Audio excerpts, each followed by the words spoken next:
இந்த உலக வாழ்க்கையில நம்ம நேரத்தை வீணாக்கிடக்கூடாது. என்னுடைய காலம் எப்போ முடியும் தெரியாது, நம்ம ஒவ்வொருத்தர் காலமும். அப்ப இறைவனுடைய கருணையை கொண்டு நம்ம பல காலங்கள் தீமையில் நுழைஞ்சாலும் அதை மன்னிச்சு இன்னைக்கு நம்ம வாழ வச்சுட்டு இருக்கான். தெளிவுபடுத்துறதுக்காக நம்ம கூடவே சில பேர் வச்சிருப்பான், அல்லது குணங்களை செலவு பண்ணுறதுக்காக சில பேர் வச்சிருப்பான்.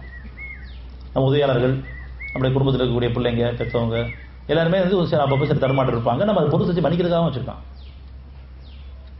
யாரையுமே மன்னிக்க முடியாது, மன்னிக்கவே மாட்டேன்னு சொல்லிட்டு நம்ம ஆணவத்திலையும் பெருமையில் இருக்கிறோம். மன்னிக்கையில குணம் இருக்கு, புண்ணியம் இருக்கு. அப்படி எல்லாரையும் மன்னிச்சுட்டா மனசுல அவங்கள பத்தி கோபம் இருக்கக்கூடாது. எப்ப நான் கோபம் இருக்கோ நான் மன்னிக்கல, மறக்கடிக்கப்பட்டிருக்கேன். நினைச்சா கோபம் இருக்கு, என்னுடைய கருணை கூட மறக்கடிக்கப்பட்டிருக்கேன். இப்ப மனம் தூய்மை அடையணும், மனம் லேசா இருக்கணும், மனம் சுகமா இருக்கணும் அப்படின்னு சொன்னா யாரை பத்தியும் கோபதாபங்கள் வேண்டாம், எல்லாரையும் பொறுத்து சச்சு மன்னிக்கணும். மன்னிக்கிறதுக்காக அழகான சூழ்நிலை பட்டிருக்கு. அவங்க இறக்கப்படணும், அவங்களுக்கு தான் இறைவனை பொறுப்பு எடுத்து நான் மாற்ற முடியாது. இன்னொரு ஆங்கில நம்ம என்ன பண்றோம்னு சொன்னா, நமக்கு பிடிச்சவங்களா இருந்தால் அவங்களே முன்னுக்கு கொண்டு நம்ம ஏதோ முயற்சி பண்ணி பார்க்கறோம். அவங்க இறைவனுக்கு பிடிச்சவங்களா இருக்காங்களா, பணிவோடு இருக்காங்களா, அவன் கொண்டு வருவான் அவங்கள. நமக்கு யாரை பிடிக்குதோ நம்ம லெவலுக்கு கொண்டு வரல பார்ப்போம், அல்லது நமக்கு கீழே கொண்டு வச்சுக்குவோம். நமக்கு மேலே போனால் அதுவும் பிடிக்காது. நமக்கு எந்த வகையிலையும் நமக்கு கொஞ்சம் உதவியா இருக்காங்க, கொஞ்சம் நம்ம சொல்லலாம் சரி சரின்னு சொன்னா கூட அவங்களுமே நமக்கு மேலே போன பிடிக்காது. நம்ம லெவலுக்கு நம்ம கீழே இருக்கணும், நம்ம கீழே தான் வச்சுக்க விரும்புவோம்.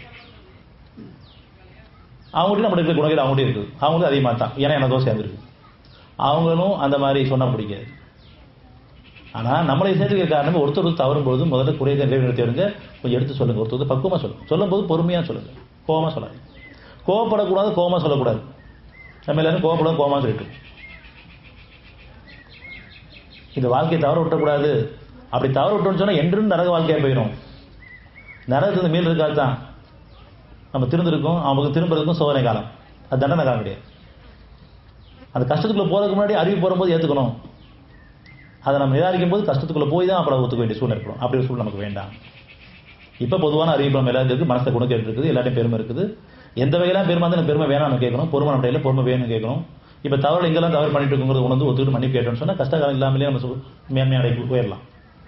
இதெல்லாம் நிராகரிச்சுட்டு இதெல்லாம் சொல்றதுல வாழ்க்கை ஒத்துறாம போயிட்டோம்னு சொன்னா அந்த சூழல் உருவாகும். அப்ப நம்ம தீமைகளை போவோம், அந்த தீமைக்கான தண்டனை நமக்கு இருக்குது.